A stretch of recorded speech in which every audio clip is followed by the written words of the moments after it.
बिस्मिल्लाहिर्रहमानिर्रहीम। Dear students, अस्सलामु अलैकुम। Welcome to the reader online classes. Class second year Sargodha board, subject है chemistry और आज का लेक्चर नंबर है 38। डियर स्टूडेंट्स, हम लोगों ने चैप्टर नंबर 8 को स्टार्ट किया हुआ है जो कि एलिफेटिक हाइड्रोकार्बन्स है। इस चैप्टर के अंदर आज जो टॉपिक हम लोगों ने डिस्कस करने हैं वो रिएक्शंस ऑफ अल्कीन्स हैं और उसके बाद रिएक्शंस ऑफ अल्कीन से रिलेटेड जो बोर्ड पॉइंट ऑफ व्यू से शॉर्ट क्वेश्चंस या लॉन्ग क्वेश्चंस बनते होंगे उनको डिस्कस किया जाएगा। मेरे बेटा, हमने स्टार्ट किए हुए थे रिएक्शंस ऑफ अल्कीन्स और हमने ये चीज़ देखी थी कि जो अल्कीन्स हैं वो 3 तरह के रिएक्शंस देते हैं जो हमारे बुक के अंदर डिस्कस हैं। एक है एडिशन रिएक्शन, ऑक्सीडेशन रिएक्शन और पॉलीमराइजेशन रिएक्शन। एडिशन रिएक्शन के अंदर हमने कुछ रिएक्शंस को डिस्कस किया था जिसमें आज हम लोग एडिशन ऑफ हैलोजन को डिस्कस करेंगे और ऑक्सीडेशन रिएक्शंस के अंदर आज हम लोग इंशाल्लाह एडिशन ऑफ ऑक्सीजन, हाइड्रोक्सिलेशन और कंबस्शन को डिस्कस करेंगे और उसके बाद पॉलीमराइजेशन रिएक्शंस जो हैं वो हम इंशाल्लाह नेक्स्ट लेक्चर में डिस्कस करेंगे। जी बेटा, एडिशन ऑफ हैलोजेंस, ये हमारा एक एडिशन रिएक्शंस में एक रिएक्शन रिमेनिंग था। एडिशन ऑफ हैलोजेंस को हम हैलोजिनेशन भी कहते हैं। मैंने आपसे एक बात कही थी कि हैलोजिनेशन में जिनेशन का जो मतलब होता है इसका मतलब होता है ऐड करना, ठीक है। और किस चीज का ऐड करना? जो इसके साथ पीछे लगा होगा। अब पीछे क्या लगा हुआ है? हैलो, इसका मतलब है हैलोजन, क्योंकि ये वर्ड हैलोजन से निकला है, ठीक है। तो इसका मतलब है हमने अपनी अल्कीन के अंदर हैलोजन को ऐड करना है। Alkenes on treatment with halogen in an inert solvent like carbon tetrachloride at room temperature to give vicinal dihalides. अब ये बात जरा समझनी है, इनर्ट सॉल्वेंट किसको कहते हैं? मेरे बेटा, फॉर एग्जांपल ये आपके पास एक बीकर है जिसके अंदर हमने रिएक्शन करवाना है, इसके अंदर कोई ना कोई सॉल्वेंट्स मौजूद होगा। बाज़ औक़ात क्या होता है कि जो सॉल्वेंट के पार्टिकल्स हैं, जो सॉल्वेंट के मॉलिक्यूल्स हैं, जो सॉल्वेंट के एटम्स हैं, वो हमारे रिएक्टेंट के साथ रिएक्शन करना स्टार्ट कर देते हैं, जिसकी वजह से क्या होता है कि हमारा जो प्रोडक्ट हमें चाहिए वो वाला नहीं आता, कोई और प्रोडक्ट बन के आ जाता है। तो इस वजह से हमने अपने सॉल्वेंट को क्या रखना है? इनर्ट रखना है, ताकि वो हम हैलोजेंस के साथ या हमारे प्रोडक्ट्स रिएक्टेंट्स के साथ रिएक्ट ना कर सके। दूसरी चीज जो इसमें समझनी है वो है विसिनल डाई हैलाइड। विसिनल किसे कहते हैं? विसिनल कहते हैं जब हमारे पास 2 साथ वाली कार्बन्स पे फंक्शनल ग्रुप मौजूद होते हैं, ठीक है। बाकी इसके साथ क्या होंगे? हाइड्रोजन्स होंगे। ये भी क्या, इधर भी 2 हाइड्रोजन्स होंगे और एक, अब हम बात कर रहे हैं डाई हैलाइड। हैलाइड का मतलब हैलोजन, डाई का मतलब 2, इसका मतलब है एक हैलोजन इधर लगेगा और एक हैलोजन इधर लगेगा। ये बात क्लियर हुई है? तो इस वजह से हम इसको क्या कहेंगे? डाई हैलाइड, ये जिसको मैं ब्लू कलर से सर्कल कर रहा हूं। अब इसको विसिनल क्यों कहा? इस वजह से क्योंकि मेरे बेटा हमारे पास जो दोनों फंक्शनल ग्रुप्स हैं वो साथ वाली कार्बन पे लगे हुए हैं, मतलब एडजेसेंट कार्बन पे लगे हुए हैं। तो ऐसे फंक्शनल ग्रुप को हम विसिनल कहते हैं, ठीक है। अब वो अल्कोहल होगा तो विसिनल डाईओल हो जाएगा, वो हैलाइड होगा तो विसिनल डाई हैलाइड हो जाएगा। अब हम चलते हैं जरा रिएक्शन की तरफ। ये रिएक्शन आप देख रहे हैं, ब्रोमीन का एक मॉलिक्यूल है जिसमें ब्रोमीन के कितने एटम्स हैं? ब्रोमीन के 2 एटम्स हैं, ठीक है। ये ब्रोमीन के 2 एटम्स मैंने बना दिए, इनके दरमियान बॉन्ड है। ये बॉन्ड यहां से टूट जाएगा और यहां से अल्कीन का पाई बॉन्ड टूटेगा। सर पाई बॉन्ड क्यों टूटेगा, सिग्मा क्यों नहीं टूटेगा? क्योंकि मेरे बेटा पाई बॉन्ड जो है वो वीक होता है, वो पहले टूटता है। सिग्मा बॉन्ड स्ट्रॉन्ग है, वो इतनी जल्दी नहीं टूटता, ठीक है। अब जब ये दोनों ब्रोमीन टूट जाएंगे, यहां से कार्बन का भी बॉन्ड टूट जाएगा, दोनों कार्बन का बॉन्ड टूटेगा ना, तो एक ब्रोमीन इसके पास और एक ब्रोमीन इसके पास चला जाएगा। ठीक होगी ये बात? ये देखिए, एक ब्रोमीन एक कार्बन के पास चला गया और दूसरा ब्रोमीन दूसरी कार्बन के पास चला गया। अब ये प्रोडक्ट्स में मैंने एक ब्रोमीन ऊपर की तरफ लगाया है, एक ब्रोमीन मैंने नीचे की तरफ लगाया है। इसकी क्या रीजन है? ठीक है, इसकी भी रीजन हम इंशाल्लाह मैकेनिज्म में अभी डिस्कस करेंगे कि ये ऊपर और ये बिलो क्यों लगा है। बाकी ये रिएक्शन आपको समझ आ गया। अब हम देखते हैं इस रिएक्शन की importance.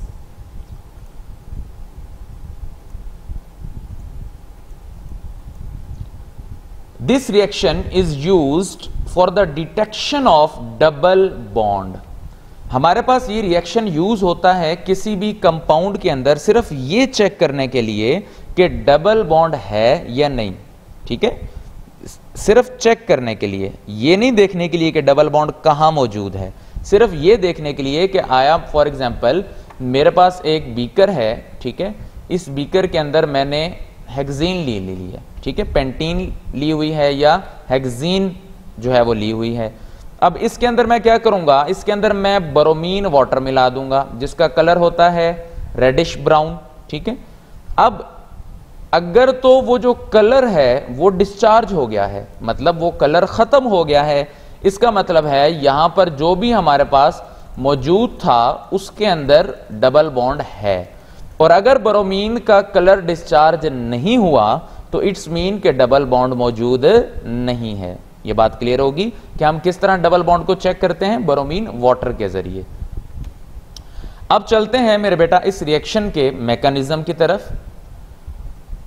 A bromine molecule become polarized as it approaches the alkene। ये इंतहाई समझने वाली बात है, क्योंकि ये रिएक्शन सिर्फ रट्टा नहीं लगाना, इसमें यह चीज जरा समझनी है कि यह चीज किस तरह से पॉसिबल हुई है। This polarized bromine molecule transfer a positive bromine atom to the alkene resulting in the formation of bromonium ion। ये भी हम bromonium ion भी देखते हैं, लेकिन सबसे पहले हम लोगों ने डिस्कस करना है अब bromine molecules become polarized। ये क्या मतलब है कि polarized क्या क्या मतलब होता है, ये रिएक्शन हम लोग देखते हैं। अब देखें, ब्रोमीन मॉलिक्यूल जो है हमारे पास, ठीक है, ये Br2 है ना, Br2। अब ये दोनों तो सेम एटम्स हैं, इसका मतलब है सेम एटम्स में तो पोल्स बनने ही नहीं चाहिए। ये पार्शियल पॉजिटिव और ये पार्शियल नेगेटिव किस तरह से बन गया, पार्शियल पॉजिटिव और पार्शियल नेगेटिव किस तरह से बन गया। अब आपने मेरे बेटा इस चीज को जरा जहन में रखना है, और आपने फर्स्ट ईयर में एक टर्म पढ़ी थी पोलराइज एबिलिटी।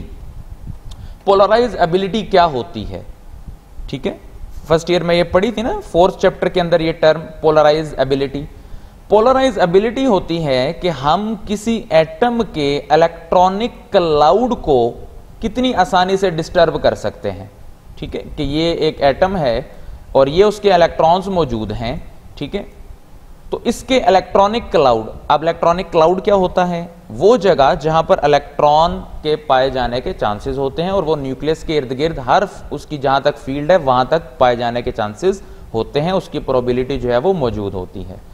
अब इधर जरा गौर कीजिएगा कि ये जो इलेक्ट्रॉन्स न्यूक्लियस के इर्द गिर्द घूम रहे हैं, अगर मैं इसके करीब कोई भी ऐसी चीज कर दूं जिसके ऊपर कोई ना कोई चार्ज हो, फॉर एग्जाम्पल मैं करता हूं इलेक्ट्रॉन को, ठीक है, इलेक्ट्रॉन्स को मैं इनके करीब करता हूं, किसी भी नेगेटिव चार्ज को, या कोई भी नेगेटिव ऐसा कोई ले लें जिसके ऊपर नेगेटिव चार्ज हो।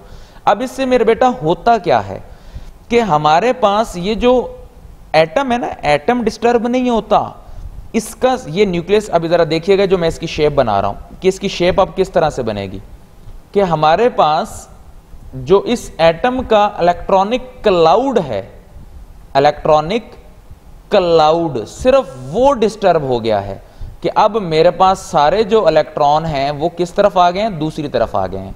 ये बात क्लियर हुई है कि इन इलेक्ट्रॉन्स ने, ये जो इलेक्ट्रॉन थे, ये जो इलेक्ट्रॉन था, इसने इन इलेक्ट्रॉन्स को क्या किया, रिपेल किया। रिपेल करने के नतीजे में क्या होगा, एक लम्हे के लिए हमारे पास जो इलेक्ट्रॉन्स हैं वो दूसरी तरफ शिफ्ट हो जाएंगे और इस तरफ, समझ आ रही है, पॉजिटिव न्यूक्लियस बचा हुआ है और ये इसको अट्रैक्ट कर लेता है। ये बात क्लियर होगी। और अगर इसी तरह मेरे पास कोई पॉजिटिव स्पीशी हो, पॉजिटिव स्पीशी में क्या होगा कि सारे इलेक्ट्रॉन्स दूसरी तरफ अट्रैक्ट हो जाएंगे और दूसरी तरफ सिर्फ पॉजिटिव पोल यानी कि न्यूक्लियस का रह जाएगा। ये बात क्लियर हुई है। पोलराइजेबिलिटी की समझ आई आपको कि पोलराइजेबिलिटी क्या होती है, कि हम किसी भी एटम के इलेक्ट्रॉनिक क्लाउड को कितनी आसानी से डिस्टर्ब कर सकते हैं। अब ये देखें, ये जो मैंने ब्लू कलर का बनाया था, इसमें इसका इलेक्ट्रॉनिक क्लाउड डिस्टर्ब हो गया ना। किस तरह से डिस्टर्ब हुआ कि ये पॉजिटिव था, मैं दोबारा इधर जरा क्लियर शेप बना रहा हूं, और सारे जो नेगेटिव थे वो दूसरी तरफ चले गए। सारे नेगेटिव किस तरफ चले गए, दूसरी तरफ चले गए। इस नतीजे में थोड़ी देर के लिए जो है वो पोलैरिटी डेवलप हो जाती है।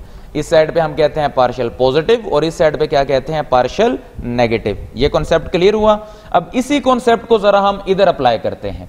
इधर यहां वो क्या कह रहा है कि the bromine molecule become polarized as it approaches the alkene. जैसे ही वो अल्कीन के करीब आता है वो पोलराइज हो जाता है। तो आपको भी पहले ये तो बात क्लियर होगी कि ये पार्शियल पॉजिटिव और नेगेटिव किस तरह से आता है। ये आता है जब इसका इलेक्ट्रॉनिक क्लाउड डिस्टर्ब होगा। मेरे बेटा, हमने रिएक्टिविटी ऑफ अल्कीन्स में देखा था कि जो अल्कीन होता है इसके जो पाई इलेक्ट्रॉन्स हैं ये दूर दूर मौजूद हैं, न्यूक्लियस से किधर मौजूद हैं, दूर मौजूद हैं।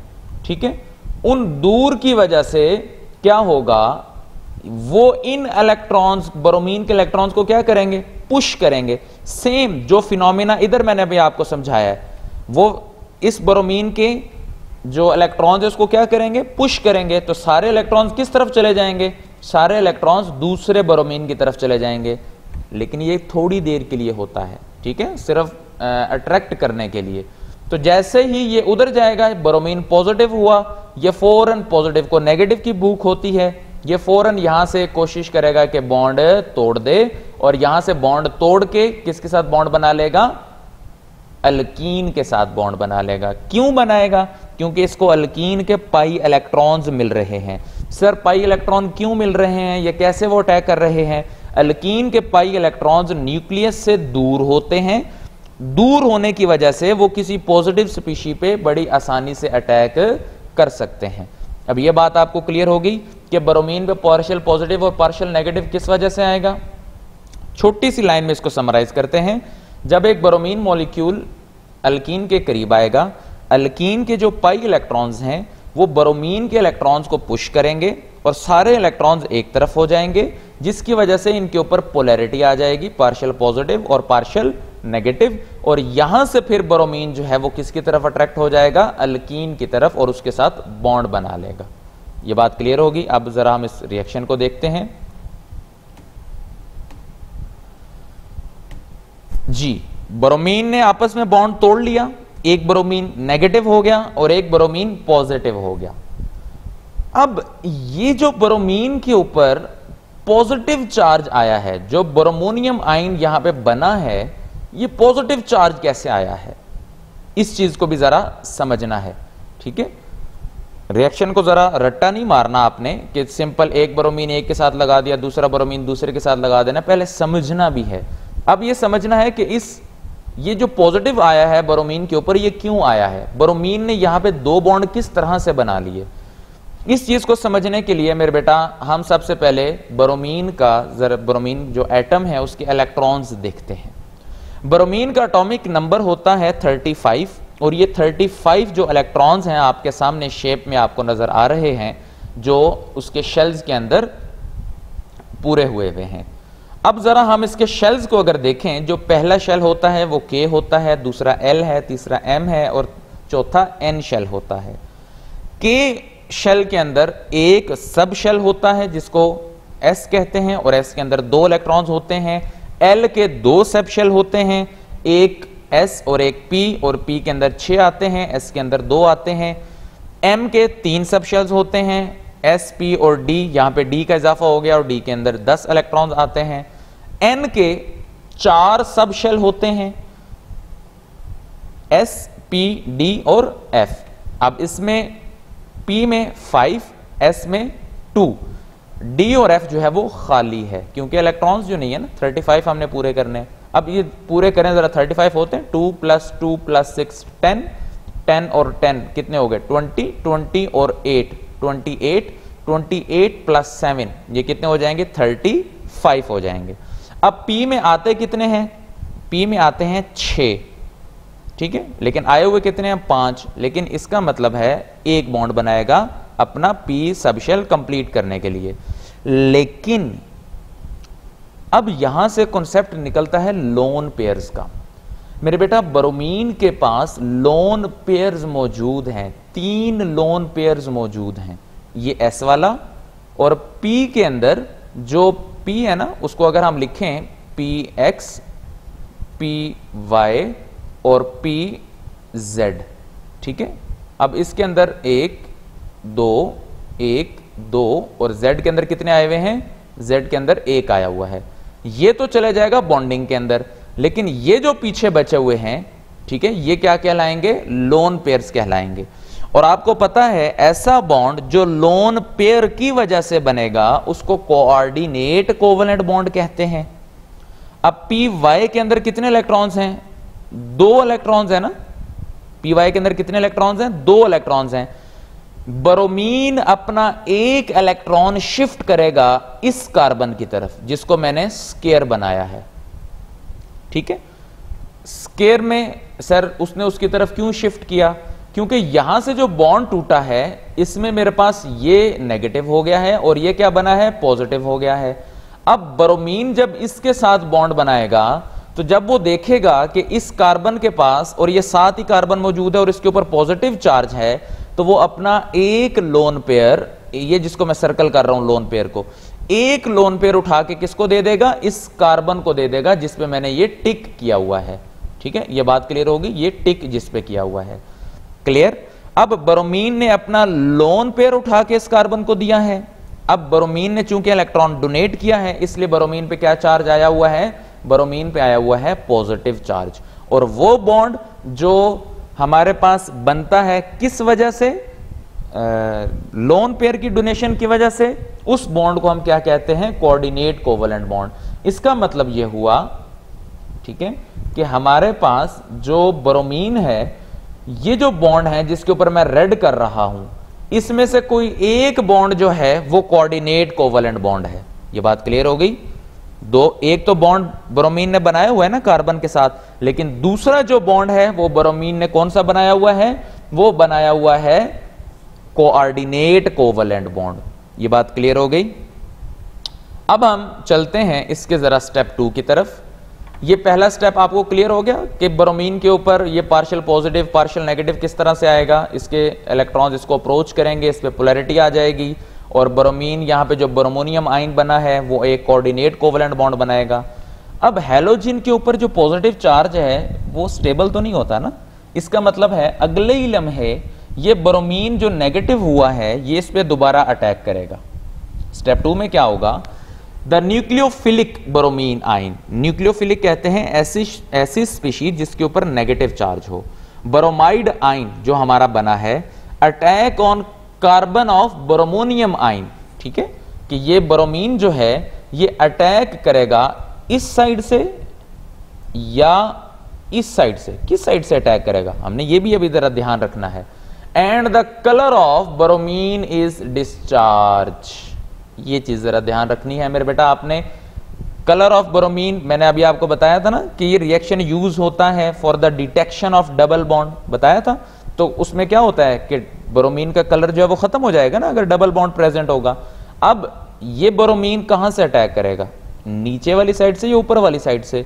मेरे बेटा ये ऊपर वाली साइड से अटैक करेगा। सर नीचे वाली साइड से क्यों नहीं किया? नीचे वाली साइड से जब अटैक करेगा तो कौन मौजूद है, ब्रोमीन। तो ब्रोमीन को क्या करेगा, रिपेल। इसकी वजह से ये हमेशा कहां से अटैक करेगा, ऑपोजिट साइड से अटैक करेगा, जिससे मेरे पास जो है वो एक ट्रांस प्रोडक्ट अवेलेबल होती है, ट्रांस प्रोडक्ट बनती है कि जिसमें ट्रांस क्या था, टी से ट्रांस और टी से टेढ़ा। अब इसमें देखें ना, इसी तरह मैंने बताया था ना आपको, ये देख लें, ठीक है, ब्रोमीन यूं ही लगा हुआ है ना।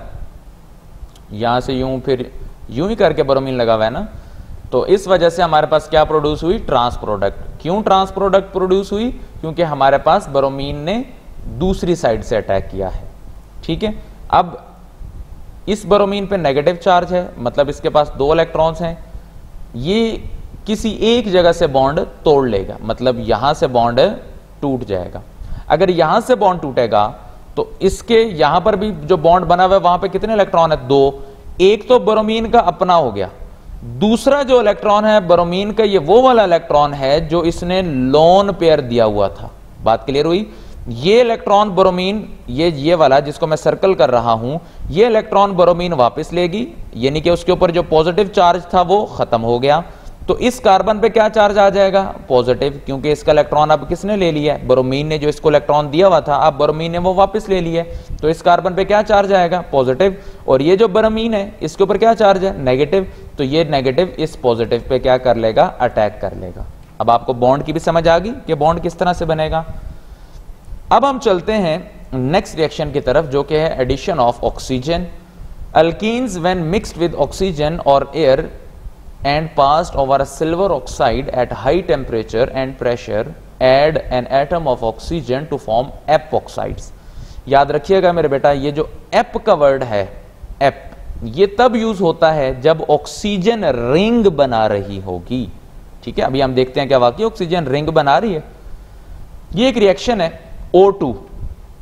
ठीक है, ये इसके साथ 1/2 क्यों लिखा हुआ है, हमें एक ऑक्सीजन का एटम चाहिए। तो एक ऑक्सीजन का एटम अकेला तो एग्जिस्ट नहीं करता ना, तो उसके साथ हम उसको बैलेंस करने के लिए हम लिखते हैं 2, यानी कि O2। लेकिन हमने कितना यूज किया है, साथ क्या लिखा हुआ है, 1/2। और 1/2 का क्या मतलब होता है, हाफ, और 2 का हाफ क्या होता है, 1। इसका मतलब है हमें ऑक्सीजन के एटम कितना चाहिए, 1 चाहिए। अब ऑक्सीजन बॉन्ड कितने बनाता है, ऑक्सीजन बनाता है 2 बॉन्ड। अब ये देखिएगा यहां पे बॉन्ड कैसे बनेगा, ये पाई बॉन्ड यहां से टूटा, यानी कि दोनों का इलेक्ट्रॉन वापस आ गया। और ऑक्सीजन के एटम भी कितने हैं, 2। ये दोनों ऑक्सीजन इन कार्बन के साथ बॉन्ड बना लेगा, यानी कि ऑक्सीजन जो है वो अपनी वैलेंसी सेटिस्फाई करने के लिए इन दोनों कार्बन से एक एक बॉन्ड बना लेगा, और इन कार्बन के भी जो इलेक्ट्रॉन्स थे वो भी अपनी वैलेंसी सेटिस्फाइड कर लेंगे। ये देखिए ऑक्सीजन का एक रिंग बन गया ना, इथाइलिन एपॉक्साइड। ठीक है, ये इस कंपाउंड का नाम है। और एपॉक्साइड क्यों यूज किया, क्योंकि ऑक्सीजन रिंग बना रहा है। रिंग क्या होता है, ऐसा स्ट्रक्चर जिसमें पहला नंबर फर्स्ट कार्बन या नंबर फर्स्ट एटम और लास्ट एटम आपस में मिले हुए हों। अगर इसको 1 2 3 करें तो 3 और 1 आपस में मिले हुए ना बॉन्ड से, तो इस चीज को क्या कहते हैं, रिंग कहते हैं। ठीक है, अब इसकी एक और एग्जांपल भी देख लेते हैं जो आपकी बुक पे डिस्कस हुई हुई है, दूसरी एग्जांपल। इसमें भी देखें, फर्क सिर्फ मेरे बेटा इस चीज का है कि यहां पे मेरे पास जो था, इधर भी एक ही ऑक्सीजन का एटम मिल रहा है और रिंग बना रहा है। फर्क सिर्फ इस चीज का है, इस चीज का, ये जिसको मैंने अंडरलाइन कर दिया है, सॉरी सर्कल बना दिया, यानी कि मेरे पास एक जो यहां पे एक हाइड्रोजन है। ठीक है, जो मेरे पास एक जो कार्बन है वो इजाफी है, तो बेशक एक कार्बन इजाफी हो चाहे 10 कार्बन इजाफी हो, हमें तो उससे फर्क नहीं पड़ता। क्यों, क्योंकि अटैक किस पे होना है, डबल बॉन्ड पे अटैक होना है। और रिंग किसके साथ बनना है, डबल बॉन्ड वाले के साथ बनना है। सिंगल बॉन्ड वाले के साथ सर क्यों नहीं बनेगा मेरे बेटा, हम अल्कीन की रिएक्शंस पढ़ रहे हैं ना, और पाई बॉन्ड जल्दी टूट जाता है, इसलिए डबल बॉन्ड पहले टूटेगा। क्लियर होगी बात, सिर्फ आपने एक कार्बन की चेन बढ़ा दी है हाइड्रोजन को रिमूव करके, और ऐसा रिएक्शन में कोई चेंजेस नहीं है। इस रिएक्शन की इंपॉर्टेंस क्या है कि रिएक्शन हमारे पास इस्तेमाल होता है ग्लाइकोल्स बनाने के लिए। ठीक है, इंडस्ट्रीज के अंदर ग्लाइकोल जो कंपाउंड्स हैं उनको बनाने के लिए इस्तेमाल होता है। ग्लाइकोल्स क्या होते हैं, अभी नेक्स्ट लेक्चर में वो भी क्लियर हो जाएगा। अभी हम चलते हैं हाइड्रोऑक्सिलेशन की तरफ। हाइड्रोऑक्सिलेशन क्या होता है, हाइड्रोऑक्सिलेशन जो है मेरे बेटा, इसको हम कहते हैं addition of hydroxide ion, hydroxide OH। When alkenes are treated with mild oxidizing agent, mild का मतलब क्या होता है, माइल्ड का मतलब होता है वीक ऑक्सीडाइजिंग एजेंट्स, जैसा कि KMnO4 है। इसको क्या कहते हैं, बायर्स रिएजेंट भी कहते हैं। और ये क्वेश्चन शॉर्ट क्वेश्चंस के लिए बोर्ड पॉइंट ऑफ व्यू से बहुत इंपॉर्टेंट है कि बायर्स रिएजेंट क्या होता है। 1% dilute 1% dilute alkaline KMnO4 solution. Alkaline का मतलब क्या होता है? ऐसी बेस जो पानी के अंदर सॉल्युबल हो, और उसको डाइल्यूट कितना करना है? 1% डाइल्यूट हो, ठीक है। और ऐसे जो सोल्यूशन अब आपके पास आएगा, इसको आप क्या कहते हैं? KMnO4 यानी कि बायर्स रिएजेंट इसको आप कहते हैं। और ये रिएक्शन लो टेम्परेचर पे होगा। इथीन का मॉलिक्यूल है, ठीक है, यहां से डबल बॉन्ड टूटेगा, आपने वाटर OH होता है ना, ठीक है, यहां से OH आपने तोड़ लेना है, और ये 4 हैं, यानी कि आपने यहां पे एक OH इसको दे देना है और इसी का ही एक OH उठा के इसको दे देना है। इनका एक बॉन्ड टूट रहा है ना, ये देखिए, इस चीज को आप कहते हैं ग्लाइकोल, ठीक है। और ये मेरे पास डाइओल भी होता है। डाइओल क्यों होता है? क्योंकि 2 OH ग्रुप्स लगे हुए हैं, मतलब 2 अल्कोहलिक ग्रुप्स लगे हुए हैं, साथ मेरे पास MnO4 प्रोड्यूस होगा और साथ KOH प्रोड्यूस होगा, ठीक है। अच्छा जी, अब इस रिएक्शन की क्या इंपॉर्टेंस है? This reaction is used to check the presence of unsaturation in a compound. Same to same जिस तरह ब्रोमीन था, उसी तरह ही मेरे पास KMnO4 को भी हम यूज करते हैं डबल बॉन्ड की प्रेजेंस को चेक करने के लिए। ब्रोमीन का कलर जो है वो रेड ब्राउन होता है, इसका KMnO4 का कलर पिंक होता है। अगर बीकर के अंदर अल्कीन मौजूद होगी तो KMnO4 का जो पिंक कलर है वो डिस्चार्ज हो जाएगा, वो खत्म हो जाएगा, ठीक है। ये इंतहाई इंपॉर्टेंट रिएक्शन है। अब है मेरे पास कंबस्शन। कंबस्शन में हमने पहले भी डिस्कस किया था, हमेशा कार्बन डाइऑक्साइड, वाटर और हीट प्रोड्यूस होती है, ठीक है। अब alkenes burn in air with a luminous flame. Luminous flame का मतलब है कि इनकी बाकायदा रोशनी होती है, ठीक है। ये बाकायदा एक जो इनकी आग होती है वो रोशन होती है।